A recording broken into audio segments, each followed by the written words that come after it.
Assalamualaikum warahmatullahi wabarakatuh. Perkenalkan, nama saya Azka Putri dan Liati, NIM 12480101087. Saya berasal dari kelas E angkatan 24. Pada kesempatan kali ini saya akan membuat video dalam rangka memenuhi tugas bimbingan ibadah praktik tilawah.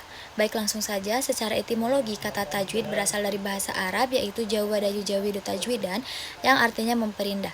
Hukum mempelajari ilmu tajwid itu adalah wajib.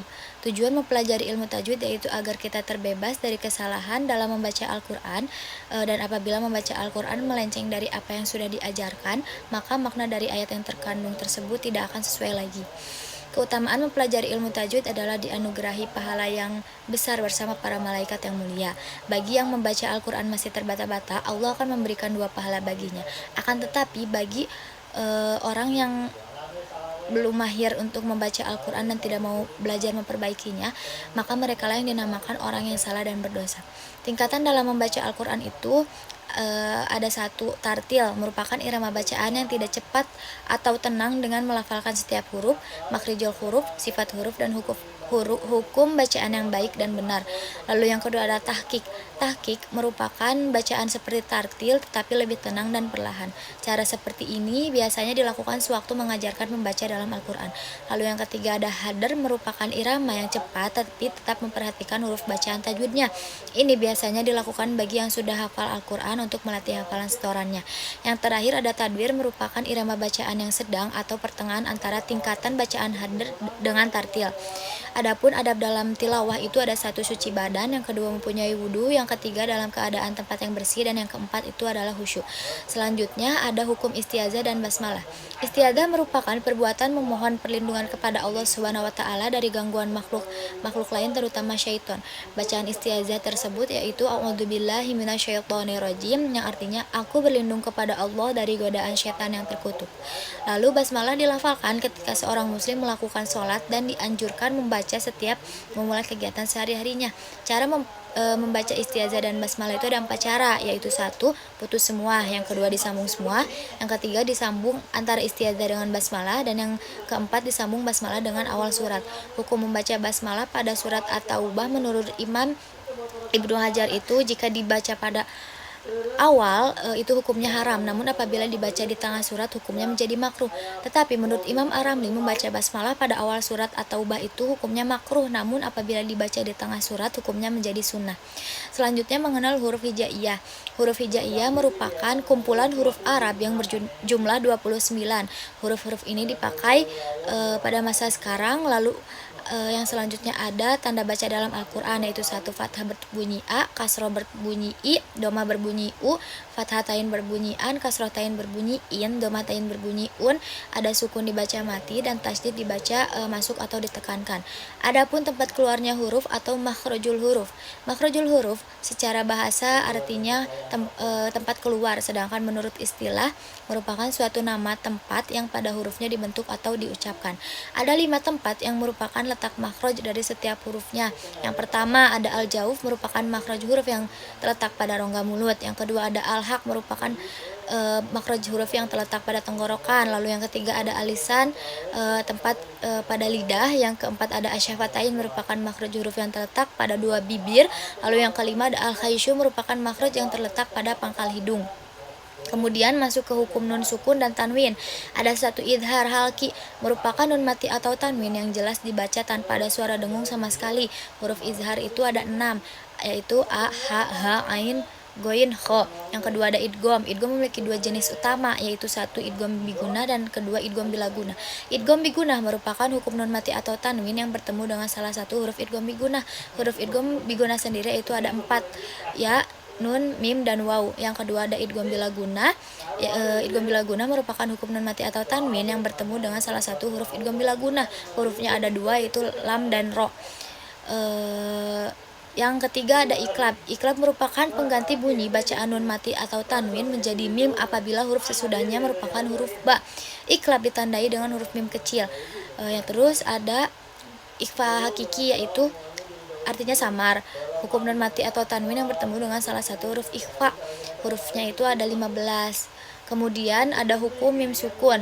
Mim sukun terdiri dari idgham mutamasilan atau idgham mimi yang merupakan hukum mim mati yang bertemu dengan huruf mim hidup, dibacanya dengan dengung atau guna selama 2 harokat. Lalu yang kedua ada ikhfa syafawi. Ikhfa syafawi merupakan hukum mim mati yang bertemu dengan ba yang dibacanya dengan menyamarkan suara mim dengan dengung selama 2 harokat. Lalu yang terakhir ada idhar syafawi, yaitu hukum mim mati yang bertemu dengan huruf-huruf selain mim dan ba, maka dibacanya harus dengan jelas. Hukum mim dan nun bertasydid itu memiliki hukum bacaan yang bernama gunah, dibaca dengan panjang sekitar 2 harokat. Kemudian ada hukum mad. Hukum mad yaitu mad tabi'i. Mad tabi'i merupakan hukum yang asli di mana mad artinya panjang dan tabi'i itu biasa. Mad tabi'i terjadi apabila huruf berharokat fathah bertemu alif, kasroh bertemu ya mati, dan doma bertemu waw mati. Adapun mad wajib mutasil yaitu apabila mad asli dan hamzah bertemu dalam satu kata. Cara membaca mad wajib mutasil ialah wajib dipanjangkan 5 harokat. Ada juga mad jaiz munfasil, yaitu apabila huruf mad asli pada satu kata tersebut bertemu dengan hamzah di kata yang lainnya dengan kata lain mad asli dan hamzah berada pada 2 kata yang terpisah. Cara membaca mad jaiz munfasil boleh dipanjangkan 2 harokat, 4 harokat, atau bahkan sampai 5 harokat. Selanjutnya ada mad lazim. Mad lazim merupakan apabila setelah huruf mad atau huruf lin terdapat huruf bersukun lazim atau bertasydid. Mad lazim terbagi menjadi 6, yaitu 1. Mad lazim harfi musyba. Cara membaca mad lazim ini ialah wajib dipanjangkan sebanyak 6 harokat. Huruf-huruf yang termasuk ke dalam mad lazim ini yaitu nun, qaf, shad, ain, sin, lam, kaf, dan mim. Lalu yang kedua ada mad lazim harfi musyba musaqqal. Apabila huruf setelah mad diidghamkan maka ia dinamakan mad lazim harfi musyba musaqqal. Karena mad ini dibacanya diibaratkan akibat terjadinya proses pengidghaman. Lalu yang ketiga ada mad lazim harfi musyba mukhaffaf, yaitu apabila huruf setelah mad tidak diidghamkan dan dinamakan ini karena bacaannya diringankan akibat tidak terjadi proses idgham. Lalu yang keempat ada mad lazim harfi mukhaffaf, apabila huruf-hurufnya terdiri dari 2 ejaan huruf. Lalu semua hurufnya mempunyai 2 ejaan yang cara membacanya itu dipanjangkan 2 harokat. Lalu ada mad lazim kalimi musaqqal, yaitu apabila setelah huruf mad asli terdapat huruf yang bertasydid dalam satu kalimat. Cara membaca mad lazim ini yaitu dengan memanjangkan terlebih dahulu huruf mad sebanyak 6 harokat, lalu diberatkan atau dimasukkan kepada huruf yang bertasydid di depannya. Yang terakhir ada mad lazim kalimi mukhaffaf, yaitu apabila setelah huruf mad terdapat huruf yang bersukun dan tidak ada proses idgham di dalamnya. Cara membaca mad lazim ini yaitu dengan dipanjangkan 6 harokat. Selanjutnya ada hukum tajwid mad badal. Mad badal merupakan berkumpulnya huruf mad dengan hamzah dalam satu kalimat, tetapi posisi hamzah lebih dahulu dari huruf mad. Cara membaca mad badal ialah dipanjangkan 2 harokat. Lalu ada mad arid li sukun yang merupakan pemberhentian bacaan pada akhir kalimat, sedangkan huruf sebelum huruf yang diwakafkan itu merupakan huruf mad tabi'i. Kemudian ada mad iwad. Mad iwad merupakan berhentinya bacaan pada tanwin fathah di akhir kalimat. Cara membaca mad iwad itu dipanjangkan sebanyak 2 harokat. Selanjutnya ada madlin. Madlin secara bahasa, mad artinya panjang dan lin artinya lunak. Sedangkan menurut istilah lain adalah apabila wawu dan ya berharokat sukun dan huruf sebelumnya berharokat fathah. Lalu ada mad silah. Mad silah ialah mad tambahan dari mad asli yang disebabkan hak domir atau kata ganti benda atau orang ketiga tunggal. Lalu mad silah dibagi menjadi 2, ada mad silah qasiro dan mad silah tawilah. Mad silah qasiro adalah apabila sebelum hak domir ada huruf yang berharokat dan tidak disambungkan pada huruf berikutnya, dan tidak pula bertemu dengan hamzah yang berharokat. Cara membaca mad silah qasiro itu dipanjangkan sebanyak 2 harokat.